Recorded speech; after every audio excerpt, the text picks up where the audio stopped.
I think it's a very good possibility of having a wheelie good time here, buddy. Yeah. The idea is to build the engine plate into the rest of the chassis like a spider web. It is so wrong. I'm a big juicy dragonfly. Over 600 pounds.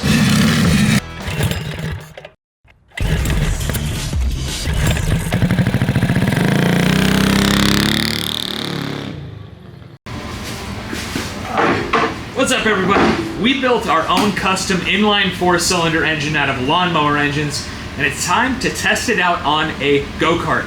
We've had a lot of issues just getting it to run on our own table here. We've identified at least a dozen more catastrophic failure points just to get this to work on a go-kart. But if it does pay off, it's gonna be wicked fast, and it might even do wheelies. So these may look like 4 separate lawnmower engines, but they're not. They're all tied together and timed like a modern car 4-cylinder. It's gonna sound like a modern car 4-cylinder. It's gonna run just like a 4-cylinder engine. That's right, with 4 of them tied together, we have 40 horsepower, which is more than some cars. What cars? That only makes 35 horsepower, sir. So let's go check out our go-kart. Here she blows, boys. This is your car. Wait, this is what we're gonna put it on? Uh-huh. Dude, how are we gonna keep it from breaking in half? I don't know. I mean, we'll figure it out. Oh, it's frozen to the ground. There we go.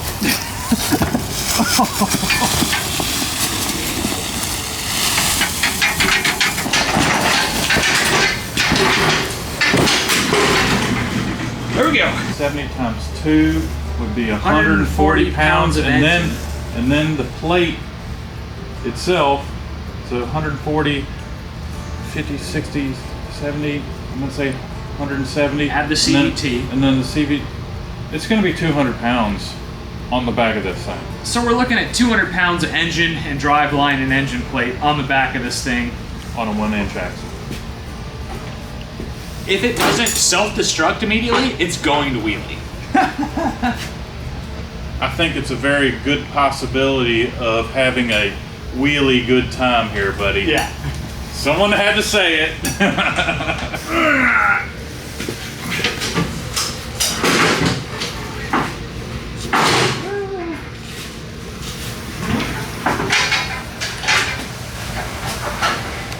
Just as wide as the go-kart, dude. Yeah, so the engines are as wide as the tires right now.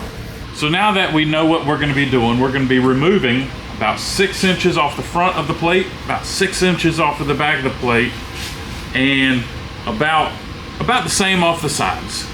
That'll probably be removing what I'm guessing is probably about probably easy 30 pounds. I'm just guessing.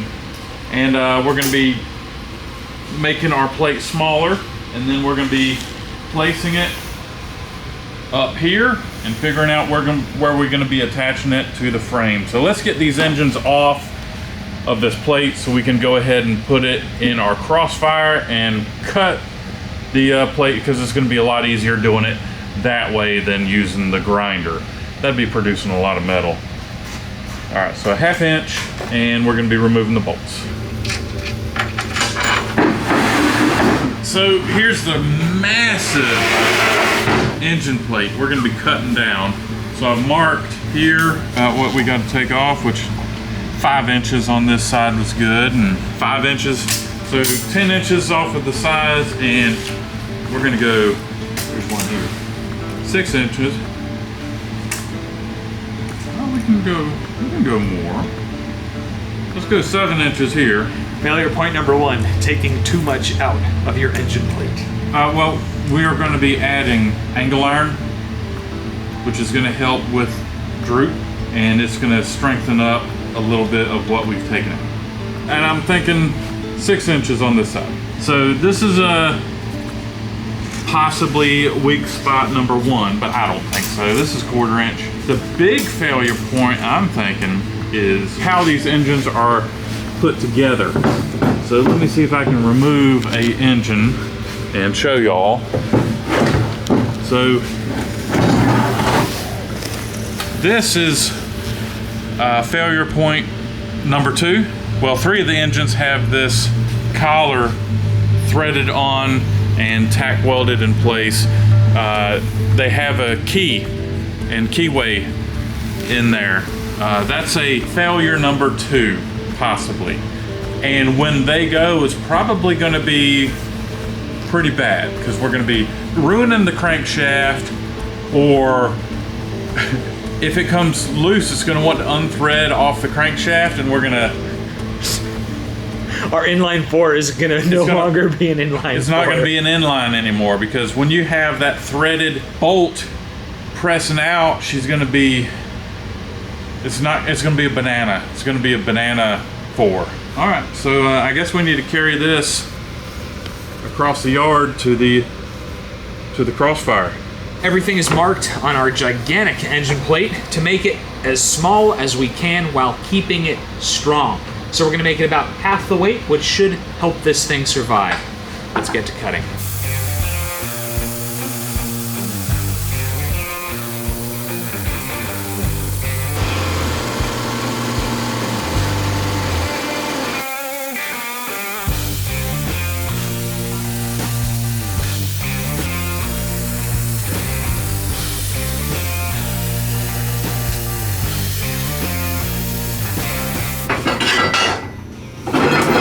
Just like that, we've cut our engine plate weight almost in half. This thing saves so much time, and if you want to check out a Langmuir Systems Crossfire Pro, we can save you $100 with our special discount. Cars and Cameras is an affiliate. Let's get this thing mounted.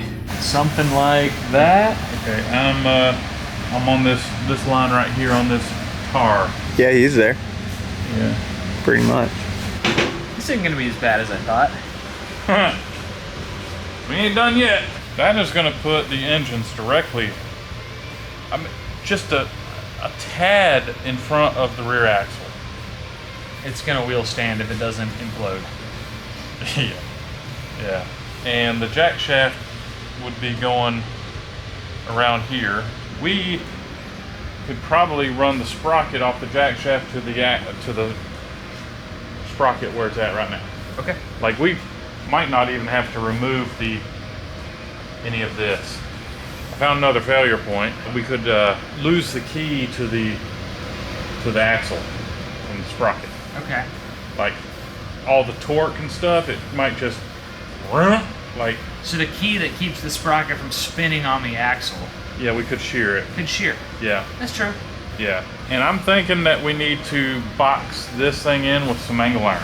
All right, so this is about what we're gonna wind up with. We're gonna drop the plate maybe an inch or 2, but this is about what we've got. So we're gonna be tying in the frame with the roll bar. We're gonna be running some tubing from the roll bar here, underneath the plate, supporting it, to this part of the roll bar, and from there to that part of the roll bar.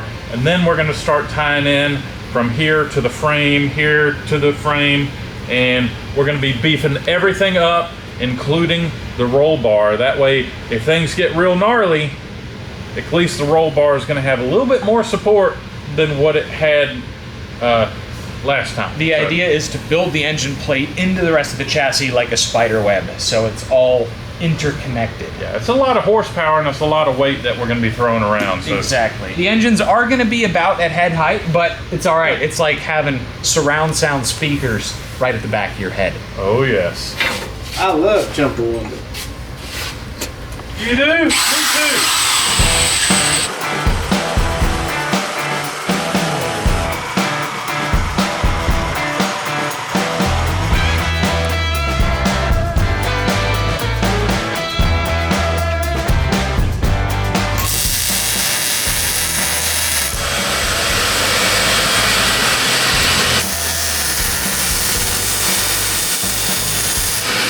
Sometimes you gotta hit it with the double tap when you're welding directly to rust. Huh? What? Sometimes you gotta hit it with the double tap when you're welding directly to rust. That's exactly what I had to do. It'll be fine. Very nice. Very Nice fit.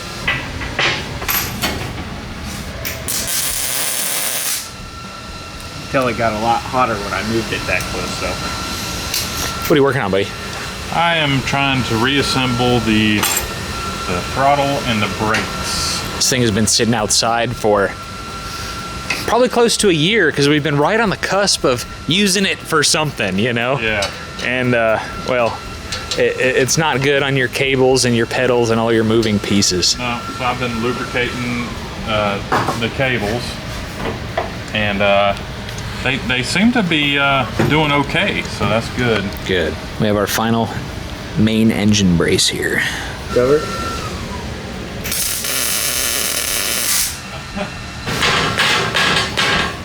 Seems sturdy enough. We could possibly put some engines on it and see what it looks like. Sweet. All right, how can I help? Well, let me see how. We could get the go-kart down on the ground and then feed the engines in. I mean, that would be That'd be easier, easiest. But then we'd have to get this thing back up here and stuff. This is crazy. Yeah.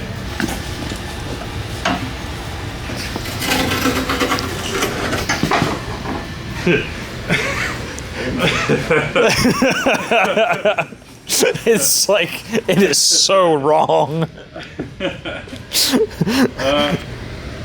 What have we done? Let me sit in it and just see. I know there's no seat, but whoa.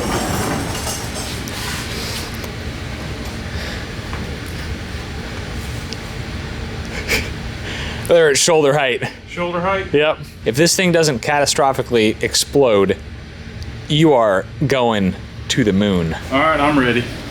This is straight up out of Mad Max. Definitely. Or like, it's cartoonish. We gotta come up with a name. Mad Max. How about Mad Dingo? There's dingoes in Australia. Mad Max was made in Australia. There you go. Yeah, Yeah. that's pretty good. Leave a comment. What do we call this thing? Here, I'll sit in this thing and you can take a look. Oh wow, such an awesome view back there. Oh, I got blind spots. You're like a little old lady when you pull up behind them and you don't see a head. And when you do, it's a little gray head. Okay, I don't think I like this game anymore. What? I'm just kidding. That's a fantastic, dude. Oh, I'm sorry I didn't see you. There was an engine in my blind spot. All right. This is gonna be crazy. It really, really is. The fact that we have no firewall or protection from all the things spinning very quickly inside of there, right at the back of our neck, that's scary. It'll be fine. Right? Yeah, it'll be Sure fine. it says. So we like what we have. Now it's time to get the power from here to the tires. So why is it so important to add all of this scaffolding to the back of our go-kart? Well, imagine you're a spider and you see a big juicy fly headed your way. Well, your spider web needs to be strong enough so that when that gigantic, juicy next meal comes through, it doesn't blow right through your spider web. Well, our 4 Tillotson 212s is our big juicy fly, and the go-kart is our spider web. All right. Well, it's impossible to tell if we have enough bracing for our 200 pounds of engine, but this is the best we have. So it's time to get rid of our reinforcements here. We can slide the engines in for final assembly. This channel and this angle iron has also been added to prevent warping. Help prevent warping. Yeah, I know. We have to have a flat surface for these 4 engines to mount to, or else we're going to be, well, having a lot bigger problems than just getting power to the tires. All right, let's see if this thing's going to hold up to 150 pounds of engine on the back. How much are those engines? How much were they? They're heavy. Yeah, with the plate and the engines, it was like right at 200 pounds. I was waiting for you to say you're a big juicy fly. I'm a big juicy dragonfly. This is what it's gonna do. Ah!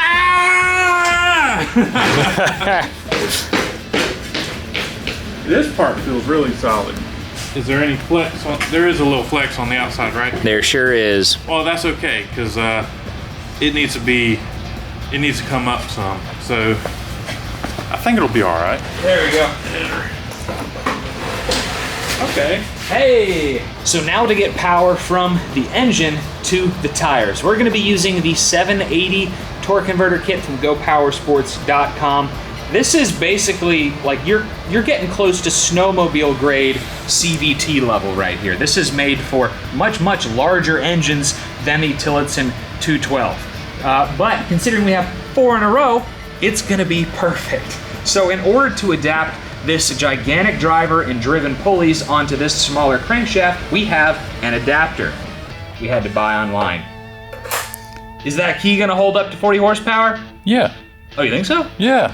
All right, we'll see about all that. We'll see. Anyway, so it slides on here, and we have this jack shaft here, which is gonna take power from the belt to the driven pulley down to a sprocket, down to our rear axle.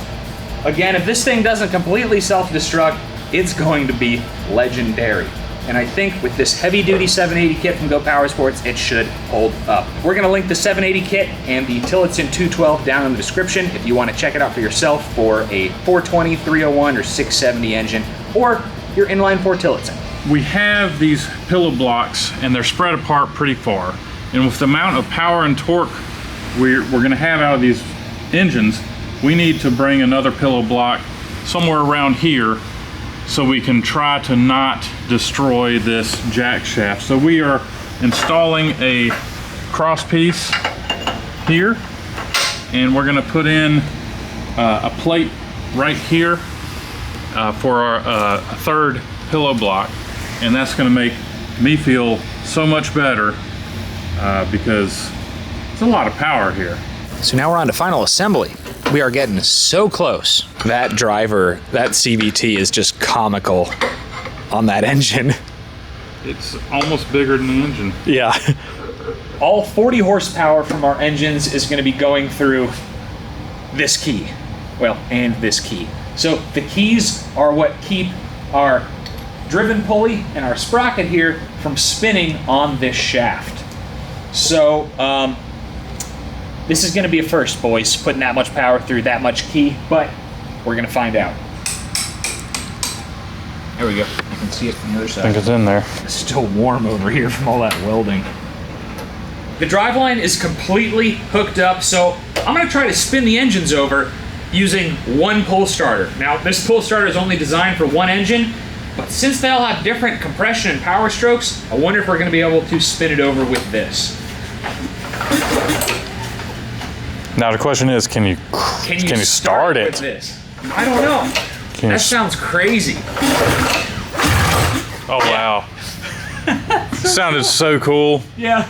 From the back. This thing is gonna be wild. Let's check out the driveline because that is also finished up. So we have the primary that spins when the engines are turning.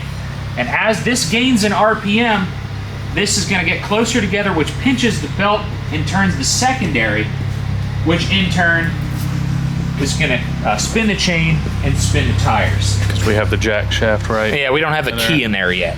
Okay. But that's the last thing of the driveline, and then we're gonna be on to figuring out how to turn off 4 engines, which is actually more complicated than it sounds. Yeah. So the reason why shutting 4 engines off together is so hard is you can't really wire them together easily.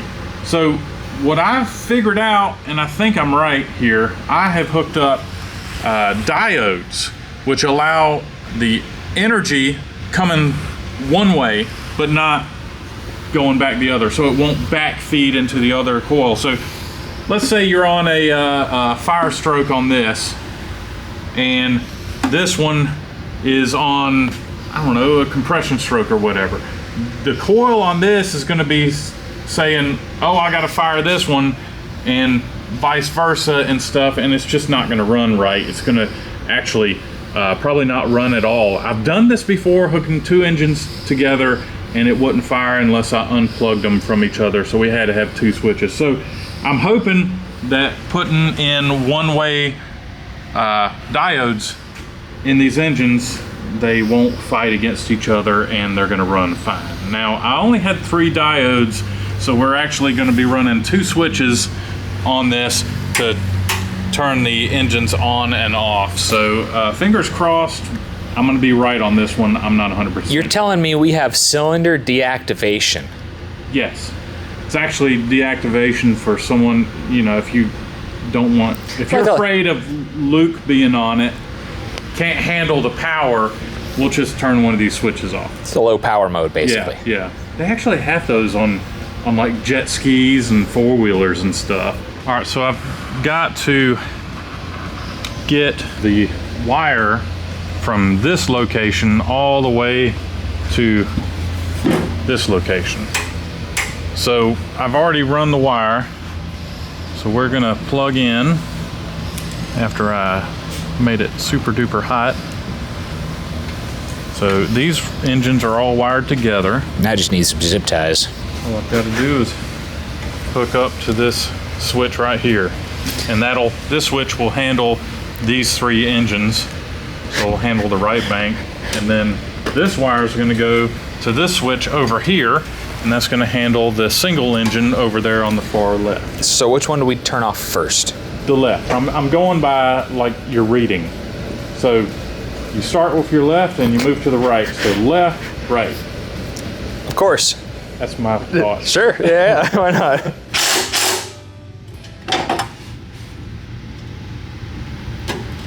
Awesome. Now we should test these. Oh, definitely. We are installing a guard for our necks from the chain or a Catastrophic engine failure. catastrophic engine failure. Yeah. Throwing a rod or something. Hey, why you got that look on your face? Getting pretty excited. Yeah. I mean, just the So what are you trying to line up back here? view is just, I mean, What if we do? It looks like a Hot Wheels or like a car out of the video game Twisted Metal. or Mad Max. Yeah. So getting 4 engines to stop at the same time is hard, but getting 4 engines to accelerate at the same time is harder. So let me tell you about our throttle cable situation. It looks like a hot mess, but I promise it's all gonna make sense, and it should be in sync by the time we're done. This piece is a little bracket I made that's holding all 4 throttle cables. This is gonna get welded to the chassis, and now we need something that's gonna pull on all 4 of these at the same time, so we have acceleration from all the motors at the same time. This is what goes to our pedal. It's just a single cable with this locking barrel nut, as we call them. This other bracket that I made is what's gonna join it all together. So we have the 4 cables from the engine need to go in these 4 slots like so. Is it starting to make sense? I hope so. There's a lot going on. Our cable from the throttle is gonna go through that center hole, and when this pulls, it should pull all 4 of these cables at once, giving us acceleration. It's gonna have a heavy pedal, boys. Yeah. Gotta have a heavy foot. I got that. Yeah. So our cable holder is gonna get tacked right here. Cover. Sorry, Luke. Is that going to be straight up and down? I want them all to be even. So we're adjusting the end of each cable at the engine. There is another one. Once we get that barrel nut on the back side, it's gonna pull all 4 of them at the same time. Let's see what it's got. Yeah. I'm gonna need to tune it for sure. Yeah, definitely. Here we go. Test. Yep. And 1 of them pulled out. And 2 of them pulled out. So we need that zip tie to hold them. Oh yeah. So this has been quite persnickety, but there's our 4-into-1 throttle. Go ahead and operate it, Wyatt. Go. So you hit the pedal, it pulls all 4 of those, and we're getting wide open throttle on all 4 engines. We are right there, guys. Let's get the seat in and go for a ride. It's ready. Look at it, dude. Get a whole shot of this thing. The anti decapitator shield is looking fantastic. The seat is like the nicest part of the whole. Like, if you just look at this, Thanks, Go Power. it's mint. Yeah, it is so nice. The rest of it is a little rough. So we have this thing sitting on scales, and Ike is running the numbers right now.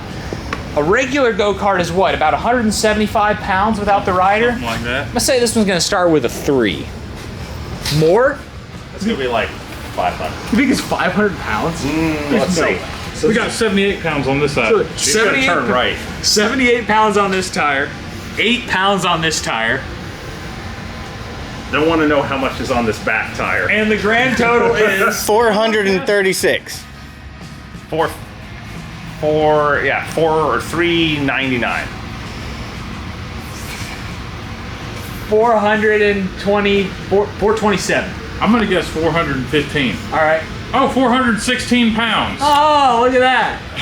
I was That's the crazy. closest. So Hope, this with you in it is over 600 pounds. Yes.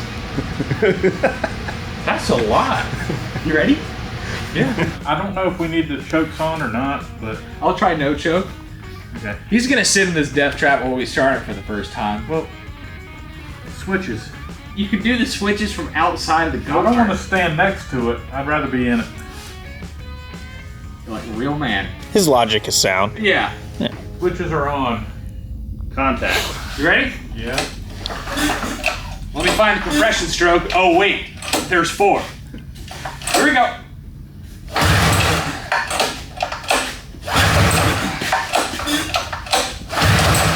Try the choke. Try the chokes.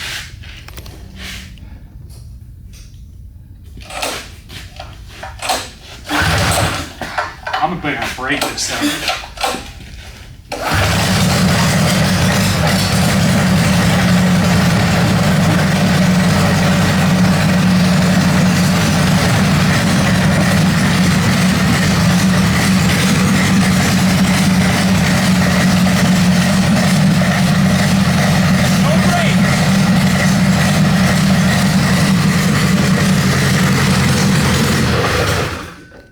No right, brakes, kill but the kill switches switches work. Kill switches work. No brakes.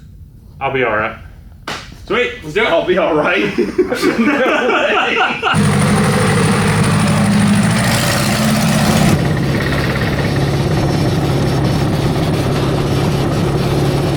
Well, it doesn't like to turn.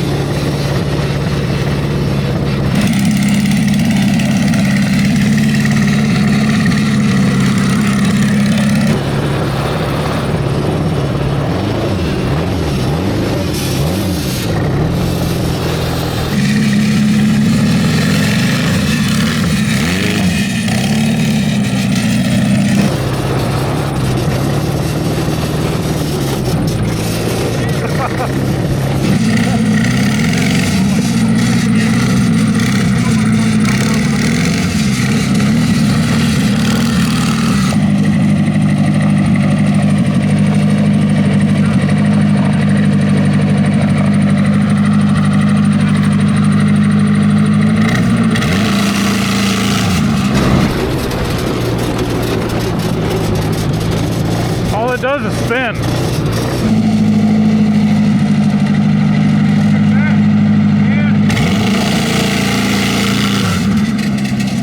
Nope, no wheelies.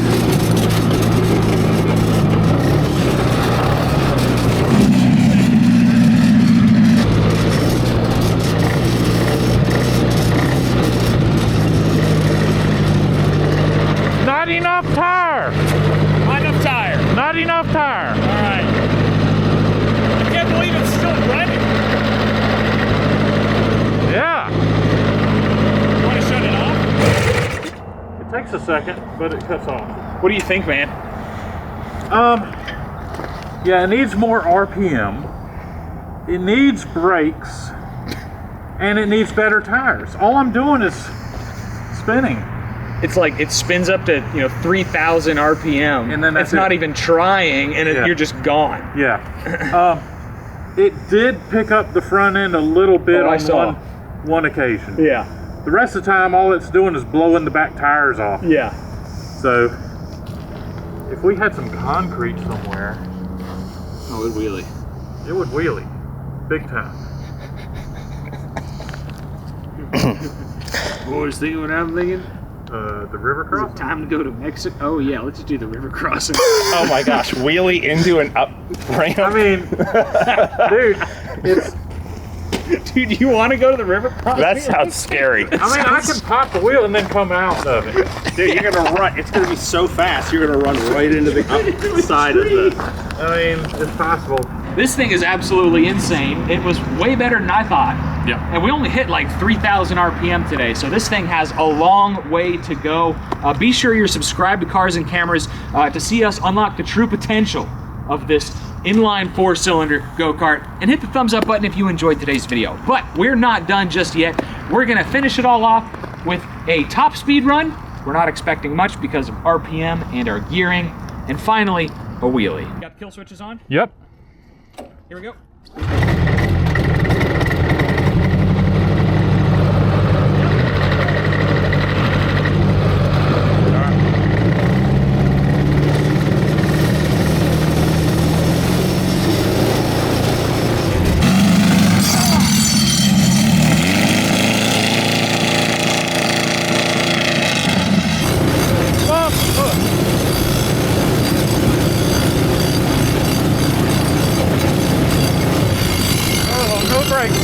No brake.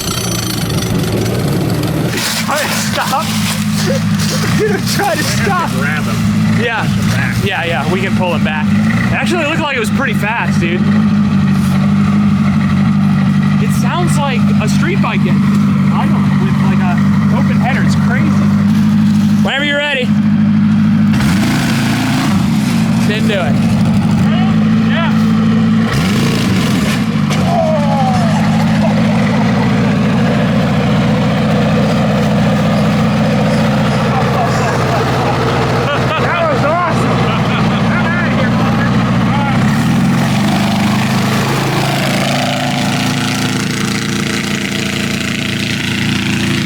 Got no brakes. Ready?